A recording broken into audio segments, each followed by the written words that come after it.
So I'm building this 2001 YZ125 motor, and got to the Kickstarter mechanism, and it's just really sloppy.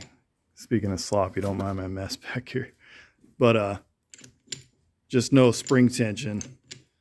So I tried to wrap this spring one full revolution over, and it was way too tight. You couldn't even kick the bike over. So I found a kind of a quick fix on how to do that. I'll show you here.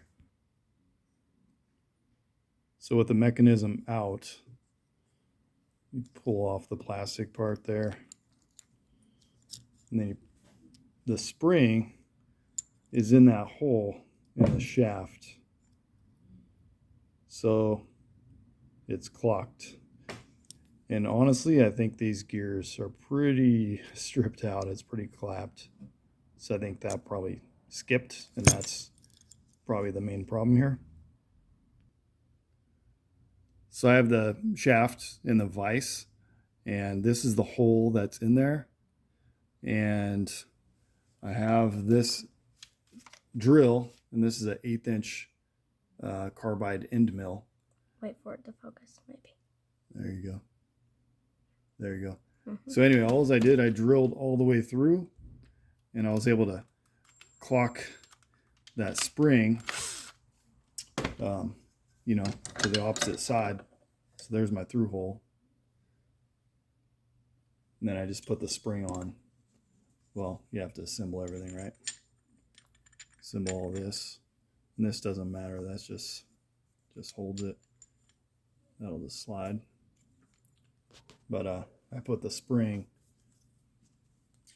washer.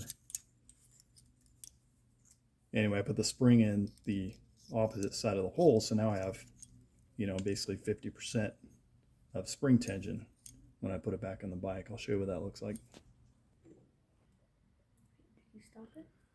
All right, so here it is with the mechanism in, and that spring, I was able to basically start it. Here was the relaxed position, somewhere around there, and then I swung it all the way over. So it's actually got a nice kick back now. Pretty nice feel. So that'll work. And actually, here's another one for comparison. That's in pretty good shape. It feels about the same, slightly lighter, I would say. But anyway, just for comparison, works out pretty good. Pretty stoked. Right, buddy?